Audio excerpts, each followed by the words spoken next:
ادھر جب تمہیں الیکشن ملتوی کرانا ہے کسی نہ کسی کو دہشت گرد کر کے مار دیتے ہو۔ یہ دہشت گرد یہودیوں نے دیا ہے، اس سے توبہ کر لو، اس سے ہٹ جاؤ۔ جو جرم کرتا ہے پکڑو مارو، ہم بھی ہوں تو مارو، لیکن ایسا تو نہیں ہے کہ کسی معصوم کو کہہ دو اس پہ دہشت گردی ہے اور اس کا خاندان اڑا دو، جس طرح تم نے عمران خان کے گھر پہ حملہ کیا۔ اور میں آپ کو ایک اور بات بتا دوں، آخری بات، پتہ نہیں اس کے بعد تمہاری ملاقات ہونی یا نہیں۔ عمران خان اور پی ٹی آئی پہ تشدد ہی اس لیے ہو رہا ہے، تشدد ہی اس لیے ہو رہا ہے، کھلے لفظوں میں کہہ رہا ہوں، اس لیے ہو رہا ہے کہ اس نے دہشت گردی کے نام پہ پاکستان میں جنگ بند کرا دی تھی۔ اس نے کہا تھا یہ میرے ہم وطن ہیں، کیوں مارتے ہو امریکیوں کے کہنے پہ؟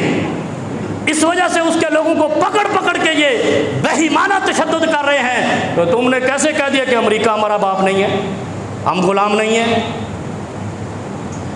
سنا ہے یہ بات؟ نہیں تو آج بڑی بات کر کے جا رہا ہوں۔ پی ٹی آئی کو زد و کوب کرنے کی بنیادی وجہ یہ ہے کہ اس کے دور اقتدار میں نہ پختونخوا میں دہشت گردی ہوئی، نہ کراچی میں ہوئی، سب امن ہی امن تھا، محبت ہی محبت تھی، ترقی ہی ترقی تھی، کسان بھی خوشحال تھا۔ جس کسان کو کہتے ہو 25 من سے زیادہ گندم ہوئی تو گرفتار کر لیں گے، اور جو 25 ارب لے کے چلا گیا وہ سعودیہ سے لندن تو چلا گیا، پاکستان نہیں آیا، کیونکہ یہ اس کا گھر ہی نہیں ہے، یہ اس کا ملک ہی نہیں ہے۔ اللہ کے لیے سوچو اور ایک دعا کیا کرو، جب ایسا معاملہ پیش آ جائے نا ایک دعا کیا کرو، انشاءاللہ حق واضح ہو جائے گا۔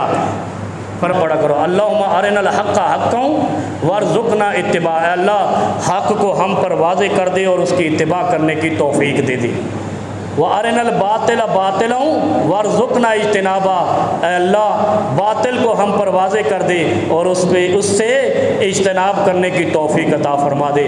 انشاءاللہ ساری قوم پر حق واضح ہو جائے گا اگر یہ ساری قوم اجتماعی طور پر یہ دعا کرے، اے اللہ حق واضح کر دے، باطل بھی واضح کر دے، اور حق کا اتباع کرنے والا بنا دے، باطل سے اجتناب کرنے والا بنا دے۔